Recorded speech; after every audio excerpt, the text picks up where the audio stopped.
7월 28일 화요일, 오늘 저녁 예배의 제목은 하나님의 애가라는 제목으로 은혜를 나누려고 합니다. 우리는 에스겔서를 통해서 계속해서 열방의 심판에 대해서 보고 있었습니다. 그리고 오늘 본문이 열방의 심판에 대한 마지막 장면입니다. 어제 우리가 함께 나누었던 은혜의 말씀처럼 우리의 겉모습이 아무리 화려할지라도 아무리 포장을 해봤자 하나님 앞에서는 결국 모든 것이 드러나게 되어 있다라고 우리는 은혜 나누었습니다. 그리고 본문에 보면 당대의 가장 강하였던 나라 애굽의 심판을 마지막으로 우리는 그 결과가 어떻게 되는지 살펴보았습니다. 끝까지 자신의 힘을 의지하고 그리고 죄를 붙잡고 있다가 스올, 그 죽음의 자리로 떨어졌다라는 것을 우리는 살펴볼 수 있습니다. 하나님과의 영원한 단절이 이루어졌다라는 것을 우리는 보았습니다. 내가 포장한 모습이 무엇이 되었든 하나님 앞에서는 다 무용지물이 된다라는 사실에 우리는 주님 앞에 오늘도 무릎 꿇고 회개하며 기도할 수밖에 없습니다. 죄의 자리에서 끊어지지 않게 되면 하나님과의 관계가 끊어진다라는 사실을 우리가 오늘도 명심하고 기억해야 하는 줄 믿습니다. 오늘의 말씀 내가 제대로 읽지 않았다고 지옥 가겠어? 오늘 내가 사랑하지 않는다고, 내가 오늘 저 사람 사랑하지 않는다고 주님께서 나를 심판하시겠어? 라는 그러한 생각으로 마귀는 오늘이 있듯이 내일도 있을 것이고 내일이 있듯이 우리에겐 많은 시간이 주어졌다라고 착각하게 만듭니다. 이러한 착각은 핑계를 놨습니다. 내가 오늘 말씀 읽지 않았어. 하지만 주님께서는 날 심판하지 않으실 거야. 왜냐하면 나는 오늘 힘들었으니까. 나는 오늘 고단한 하루를 살았으니까. 이러한 핑계는 주님의 심판 앞에서, 주님의 말씀 앞에서 그 어떠한 것도 통하지 않는 것을 우리는 너무나도 잘 압니다. 그러나 동시에 우리가 명심하고 기억해야 할 것은, 우리가 은혜로서 누려야 할 것은 하나님은 우리가 심판받기를 원치 않으십니다. 주님께서는 오늘도 애통하는 마음으로, 긍휼의 헤세드의 마음으로 오늘도 기다리고 계신다라는 사실을 우리는 이 심판의 말씀들을 통해 알아볼 수 있습니다. 오늘 본문은 하나님께서 애굽의 바로왕에게 내리시는 최후의 심판의 모습으로 나타납니다. 죄의 삭은 사망이요 라는 말씀처럼 그 애굽의 교만은 결국에 죽음의 결과를 부르게 됩니다. 그리고 그곳에 스올로 떨어져 그들은 수치를 당한다라는 것을 오늘 긴 본문을 통해 살펴보았습니다. 애굽은 그 당시 정말 강한 나라였습니다. 그 누구보다 부유했고 지금의 미국처럼 그 누구도 그들을 이길 자가 없었습니다. 나는 심판받지 않아. 그 누구도 나를 이길 수 없어 라는 그러한 교만은 결국에는 죽음으로 이르게 됩니다. 그리고 주님은 그러한 애굽을 결국엔 심판할 수밖에 없었습니다. 하나님은 열방의 역사를 주관하시는 분이십니다. 하나님께서는 하나님이 하나님 되심을 오늘도 그 말씀을 통해서 우리에게 오늘날 선포하고 계십니다. 하나님은 온 열방의 통치자이자 그리고 주관자이시다라는 것을 오직 여호와 하나님만이 그 자리에 있을 수 있다라는 것을 우리는 오늘도 알 수 있습니다. 애굽처럼 죄의 자리를 버리지 못하고 그 자리에서 버티다가 마지막에 심판의 때에 가서야 주님 앞에 섰을 때에 어이쿠 주님 제가 몰랐습니다 라고 할 수 있는 사람 아무도 없습니다. 그래서 우리가 아무도 그렇게 주님 앞에 섰을 때에 주님 저 주님 오실 줄 몰랐습니다 라고 말할 수 있는 사람 없듯이 마지막 때일수록 주님의 말씀은 더욱더 선명해질 것입니다. 선과 악은 더욱더 분명하게 드러날 것입니다. 따라서 오늘 나에게 주어진 삶 속에서 주님 한 분만으로 자족하는 한마음교회가 되기를 간절히 소망합니다. 하나님이 하나님 되심을 인정하고 알아가는 그것 하나만으로도 우리가 충분한 은혜를 누릴 수 있음을 믿습니다. 애굽은 교만의 최후인 스올, 죽음에 이르게 됩니다. 애굽은 자신의 강함과 자신의 의를 자랑하며 교만한 자리에서 내려오지 않았습니다. 하지만 앞서 심판받은 나라들처럼 주님은 그들에게 결국 수치를 당하게 하십니다. 하나님의 심판 앞에서는 결국에 피할 길이 없다라는 것을 우리는 계속해서 볼 수 있습니다. 하나님께서 하나님됨을 언젠가 우리는 결국 알게 될 것이고 온 세상이 그것을 알게 될 것입니다. 그리고 그것을 오늘날 살아가는 주의 백성들은 하나님께서 하나님 되신다라는 그 하나의 사실만으로도 온전한 은혜를 누릴 수 있을 줄 믿습니다. 본문에서는 하나님을 정의로운 재판관으로서 심판하는 자들을 할례받지 않은 자들, 할례받지 못한 자들이다 라고 심판하시며 그들이 수치를 당하게 하십니다. 할례라는 것이 무엇입니까? 할례라는 것은 주님과 맺어진 언약의 징표이자 그리고 하나님의 언약 아래에 있는 자들 그리고 그 헤세드의 사랑, 언약적인 사랑 안에 매여 있는 자들을 위한 영적인 신분증과도 같습니다. 우리 함께 창세기 17장 10절에서 14절 한 목소리로 읽습니다. 너희 중 남자는 다 할례를 받으라. 이것이 나와 너희와 너희 후손 사이에 지킬 내 언약이니라. 너희는 표피를 베어라. 이것이 나와 언약 사이의 언약의 표징이니라. 너희의 대대로 모든 남자는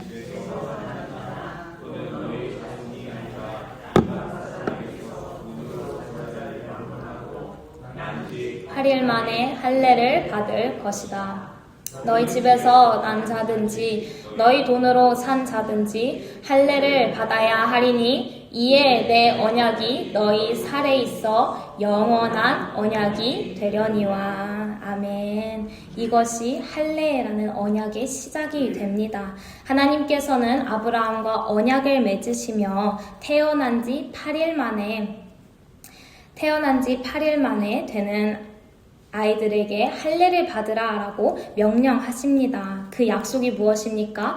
내가 너희의 하나님이 되고 너희들은 나의 백성이다라는 약속의 표징이 됩니다. 그리고 그 다음에 그 이스라엘 백성들이 낳고 또 낳아서 그들은 애굽의 포로로, 애굽의 노예로 끌려가지 않습니까? 그러고 나서 그 애굽에서 탈출하고 출애굽하였을 때 다시금 그것을 새롭게 하는 사건이 생깁니다. 우리 함께 여호수아서 5장 2절과 9절 함께 읽습니다. 그때에 여호와께서 여호수아에게 이르시되 너는 부싯돌로 칼을 만들어 이스라엘 자손들에게 다시 할례를 행하라 하시매 여호와께서 여호수아에게 이르시되 내가 오늘 애굽의 수치를 너희에게서 떠나가게 하였다 하셨으므로 그곳 이름을 오늘까지 길갈이라 하느니라. 아멘.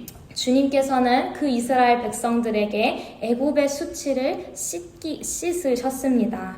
그들이 가나안 땅에 들어가기 전에 할례를 행하면서 그들이 노예였던 그 과거, 그 죄의 자리, 그 죄의 노예였던 과거를 깨끗이 끊어내고 깨끗함을 받아 하나님의 거룩한 백성으로서 다시금 그들의 정체성을 새롭게 하는 사건이 됩니다.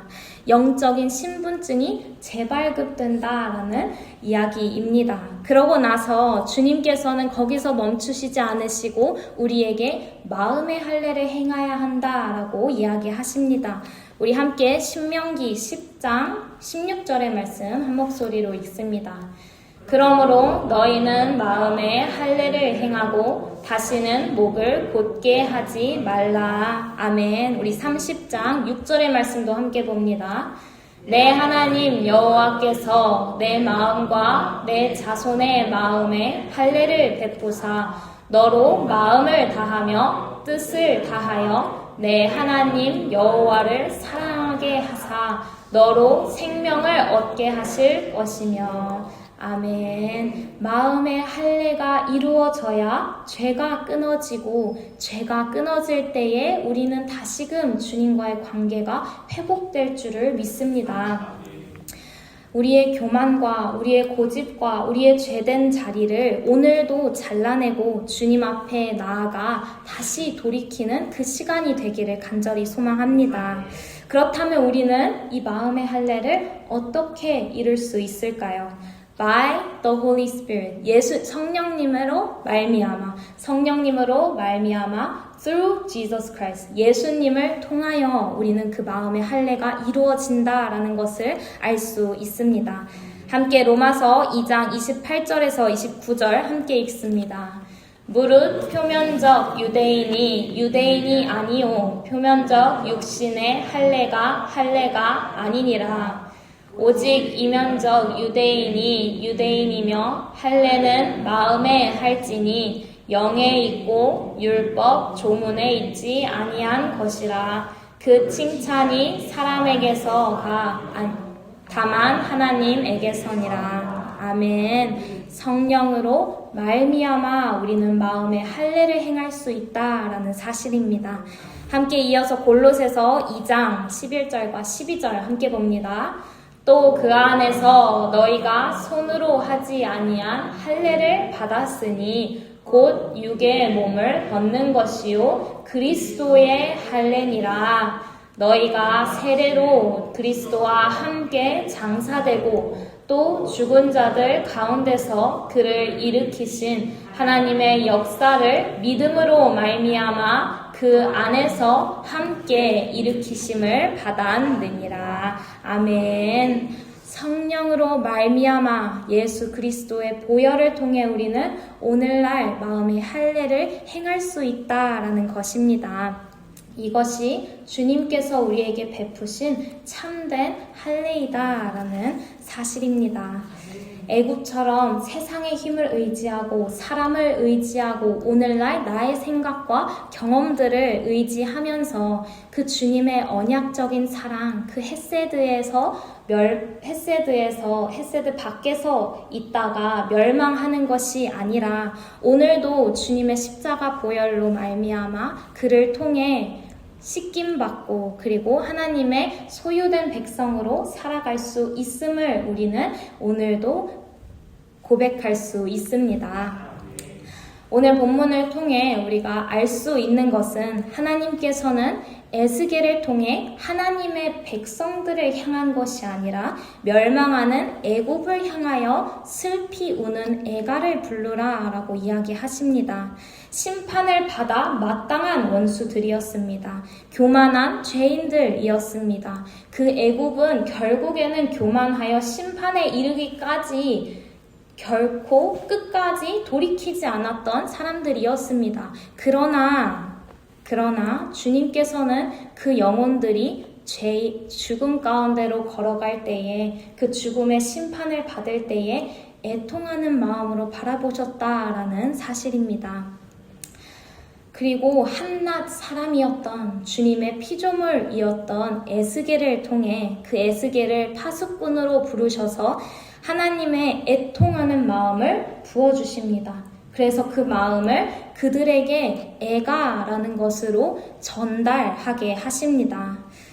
제가 저번에 간증을 한번 한 적이 있는데 우리 조성희 권사님과 함께 작년 여름쯤에 부동산 아저씨를 전도한 적이 있습니다.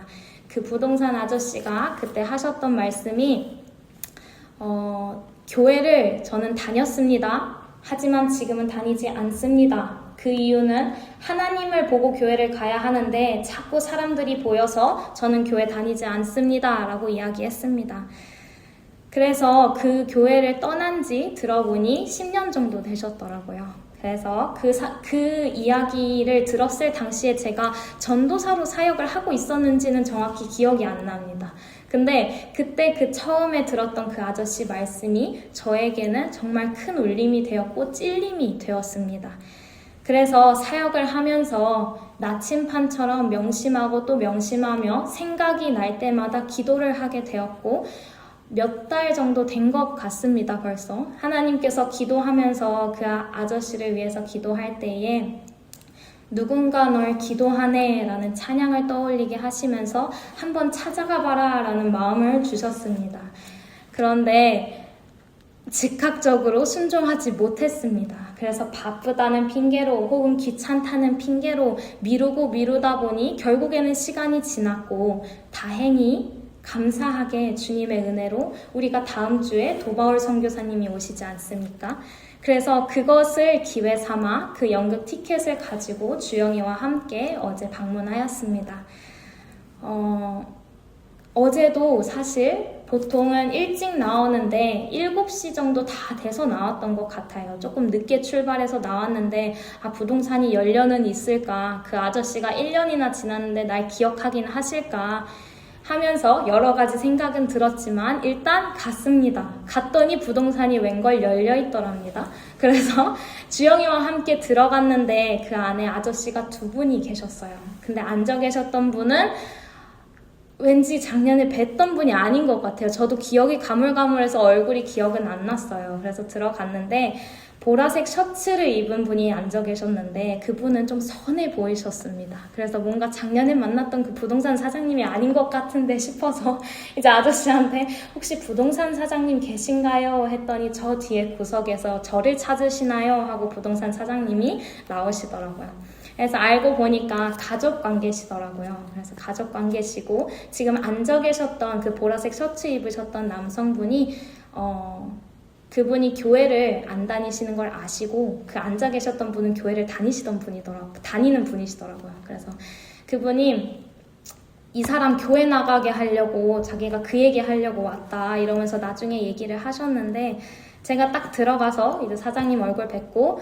인사드리면서 저 기억하십니까? 물어봤더니 기억 안 난대요. 그래서 네, 기억 못 하실 것 같습니다. 제가 작년 여름쯤에 만났습니다. 라고 하면서 이제 그때 당시에 아저씨가 저에게 교회를 다니지 않는 이유, 교회를 다시 돌아가지 않는 이유가 사람이 자꾸 보이고 하나님이 보이지 않아서였다. 교회를 가지 않고 싶어지고 이제는 전보로 다니신다 라고 이야기하셨었다. 그래서 그 말이 저에게는 굉장히 큰 울림이 되어서 생각날 때마다 기도했고 그러다가 지금 이렇게 찾아오게 되었다라고 했는데 아저씨가 눈을 땡그랗게 쳐다보며 저를 보시더라고요. 그리고 앉아있었던 그 아저씨, 그 보라색 셔츠 입으신 남성분이 저에게 저희가 방금 그 얘기 하고 있었습니다 라고 하시는 거예요. 그래서 그 부동산 사장님이 이제 눈시울을 붉히시면서 이제 하나님이 살아계심을 이렇게 또 나타내 주십니다. 이렇게 얘기를 하시면서 그 이제 아저씨 얘기를 또 다시 하셨어요. 왜 교회를 나가지 않게 되었는지, 그리고 자기는 절대 교회 안 나간다.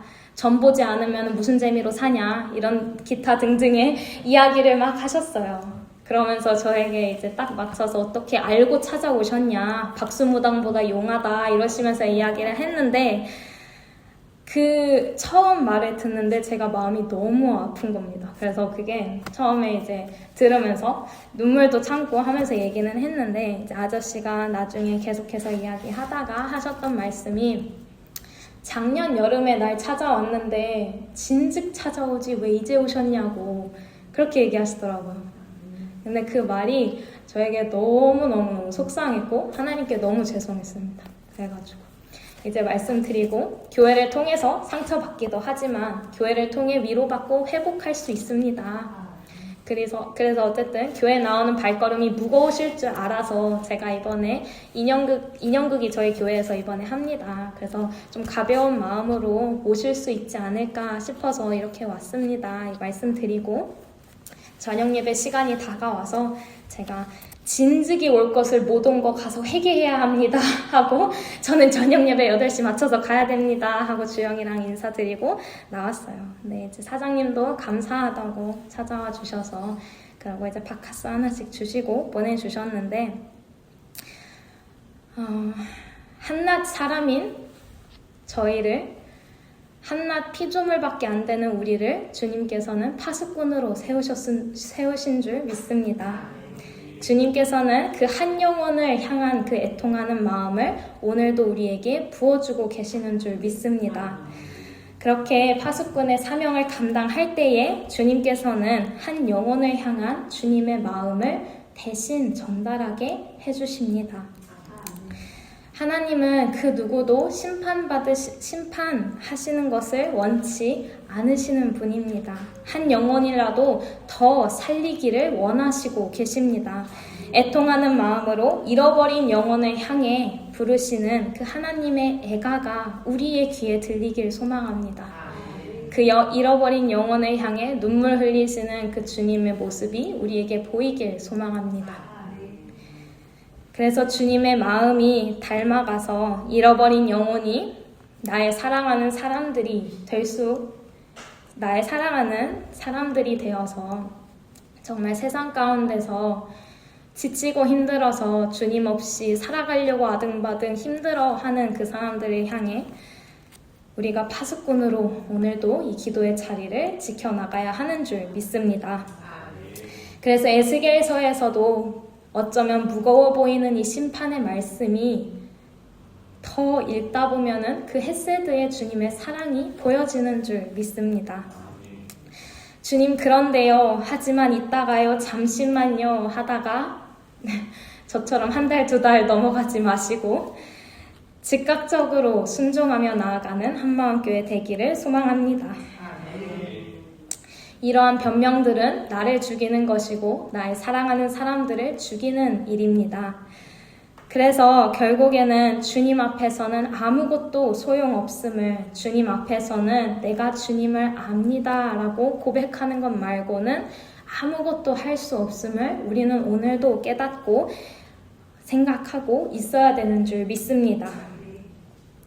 그래서 에스겔은 그러한 애굽을 향해 죽음으로 떨어질 수밖에 없었던 그러한 애굽을 향해 주 여호와의 말씀이니라 라고 심판의 마침표를 찍습니다. 오늘의 본문으로 열방을 향한 심판에 대한 이야기는 끝이 납니다. 그리고 에스겔의 애가를 통해 애굽의 최종적인 심판과 철저한 패배가 선언됩니다. 헛된 소망과 헛된 것들, 그들이 붙잡고 있는 모든 것들이 헛되고 헛되다는 것을 우리는 살펴볼 수 있습니다. 이후에 33장부터는 에스겔의 이름의 뜻처럼 하나님께서 세우시는 이야기가 나타납니다. 강하게 다시 회복시키시고 세우시는 모습을 우리는 찾아볼 수 있습니다. 그리고 에스겔은 심판의 말씀이 되었던 회복의 말씀이 되었던 끝까지 주님께서 부어주시는 그 애통의 마음으로 그 마음을 감당하며 파수꾼의 역할을 감당하며 나아갑니다. 그래서 우리는 세상에 그 어떠한 것도 우리를 위로할 수 없고 소망을 줄 수 없다라는 것을 너무나도 잘 압니다. 그런데 우리는 오늘도 그 헛된 것을 바라보고 의지하고 내려놓았던 것들을 다시금 주워 담고 있습니다. 내가 무엇을 붙잡고 있는지, 내려놓았던 거를 무엇을 또 붙잡고 다시 주워 담고 있는지 되돌아보는 그러한 오늘의 기도 시간이 되기를 소망합니다. 내가 무슨 죄를 범하고 있는지조차 모를 만큼 영적으로 무감각해져 있다면, 나는 교만하지 않은데요? 라는 생각이 조금이라도 있으시다면 주님 나의 눈을 띄워주시고 나의 귀를 열어주셔서 주님의 말씀 들리게 하여 주시고 주님이 슬피 울며 애통하는 마음으로 부르시는 그 애가가 들리게 하여 주시고 주님께서 그 잃어버린 영혼들을 향해 흘리시는 눈물들이 보이게 하여 주시고 그 마음을 우리가 닮게 하여 주소서 하고 기도하는 시간 되기를 간절히 소망합니다. 에스겔의 이 파수꾼의 사명은 그 어떤 다른 이들의 사명이 아니라 나의 사명이 되어야 하는 줄 믿습니다. 그래서 나의 기도하는 것보다 더 응답하시는 주님만을 의지하고 주님만을 바라며 이 기도의 자리 가운데 승리하시는 한마음교회 되기를 소망합니다. 교회는 혼자서 세워지는 것이 아닙니다. 우리가 서로를 위해 기도로 동역하기를 간절히 소망합니다. 그래서 한낱 사람이고 아무것도 아닌 저를 또 이곳에 세우셔서 말씀 전하게 하시고 기도하게 하신 것도 주님 앞에 오늘도 감사드리며 저 또한 그리고 모든 사역자들이 우리 한마음교회를 위해 우리 성도분들 한 분 한 분을 위해 기도하기를 포기하지 않을 것입니다. 우리 한마음교회가 서로를 위하여 그리고 잃어버린 영혼들을 위하여 기도를 포기하지 않는 그러한 자리가 되기를 간절히 소망합니다.